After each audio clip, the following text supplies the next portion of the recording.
julgados por nosso conhecimento. Por John Stott.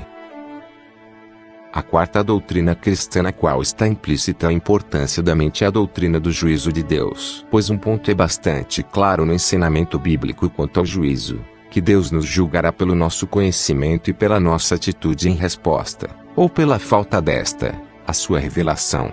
Tomemos como um exemplo do Velho Testamento o livro de Jeremias. Jeremias profetizou pela palavra do Senhor, com grande coragem e com uma persistência inabalável que, a menos que o povo atendesse à voz de Deus, a nação, a cidade e o templo seriam destruídos. Mas, em vez de atenderem, fecharam os seus ouvidos, ficaram inflexíveis, e endureceram a cerviz. Essas são algumas frases-chave do livro. Temos aí alguns exemplos. Desde o dia em que vossos pais saíram da terra do Egito, até hoje, enviei-vos todos os meus servos, os profetas, todos os dias, começando de madrugada. Eu os enviei, mas não me deste ouvidos nem me atendestes, endurecestes a cerviz e fizeste pior do que vossos pais.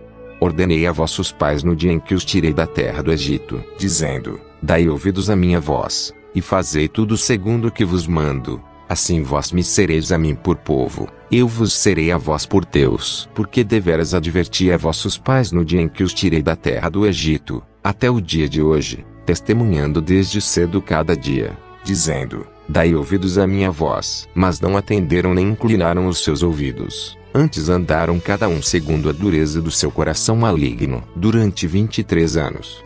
Tem vindo a minha palavra do Senhor, e, começando de madrugada, eu vou-la tenho anunciado, mas vós não escutastes. Também, começando de madrugada, vos enviou o Senhor todos os seus servos, os profetas, mas vós não escutastes, nem inclinastes os vossos ouvidos para ouvir. Viraram-me as costas, e não o rosto, ainda que eu, começando de madrugada os ensinava, eles não deram ouvidos para receberem a advertência. Mesmo depois de Jerusalém ter sido destruída por Nabucodonosor e o desventurado Jeremias, com relutância, ter sido levado ao Egito, continuou ele a advertir a seus compatriotas judeus quanto ao juízo de Deus diante da perversidade do seu povo. Todavia, começando de madrugada, lhes tenho enviado os meus servos, os profetas, para lhes dizer, não façais esta coisa abominável que aborreço. Mas eles não obedeceram, nem inclinaram os ouvidos. Este princípio de juízo foi endossado pelo próprio Senhor Jesus. Quem me rejeita e não recebe as minhas palavras tem quem o julgue. A própria palavra que tenho proferido, essa o julgará no último dia. E a base do argumento do apóstolo Paulo nos primeiros capítulos de sua carta aos Romanos é que todos os homens são culpados diante de Deus precisamente porque todos possuem algum conhecimento. Os judeus por meio da lei de Deus escrita, e os gentios por meio da natureza e da lei de Deus em seus corações. Mas ninguém viveu de acordo com esse conhecimento.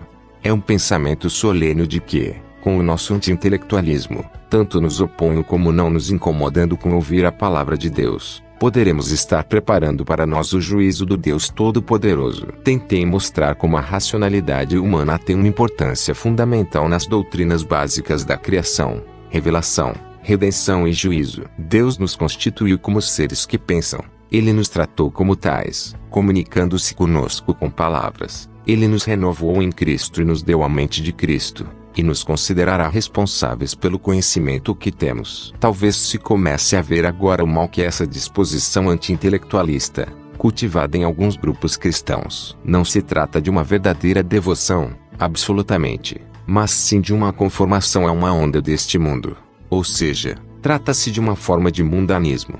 Subestimar a mente é soterrar doutrinas cristãs fundamentais. Deus nos criou seres racionais. Será justo negarmos a humanidade que Ele nos deu? Deus conosco se comunicou. Não procuraremos entender suas palavras. Deus renovou nossa mente por intermédio de Cristo. Não faremos uso dela? Deus nos julgará por sua palavra. Não seremos prudentes, construindo nossa casa sobre essa rocha. Em vista dessas doutrinas, não é de se surpreender a descoberta de quantas ênfases Escritura, tanto no Velho como no Novo Testamento, coloca a obtenção de conhecimento e sabedoria. No Antigo Testamento Deus se queixava de que seu povo se comportava como filhos nécios, e não entendidos, e declarava que o meu povo está sendo destruído, porque lhe falta o conhecimento. Toda a literatura de sabedoria do Velho Testamento lhes fora dada para enfatizar que apenas os loucos aborrecem o conhecimento e que somente o sábio é na verdade feliz, pois que tendo adquirido sabedoria,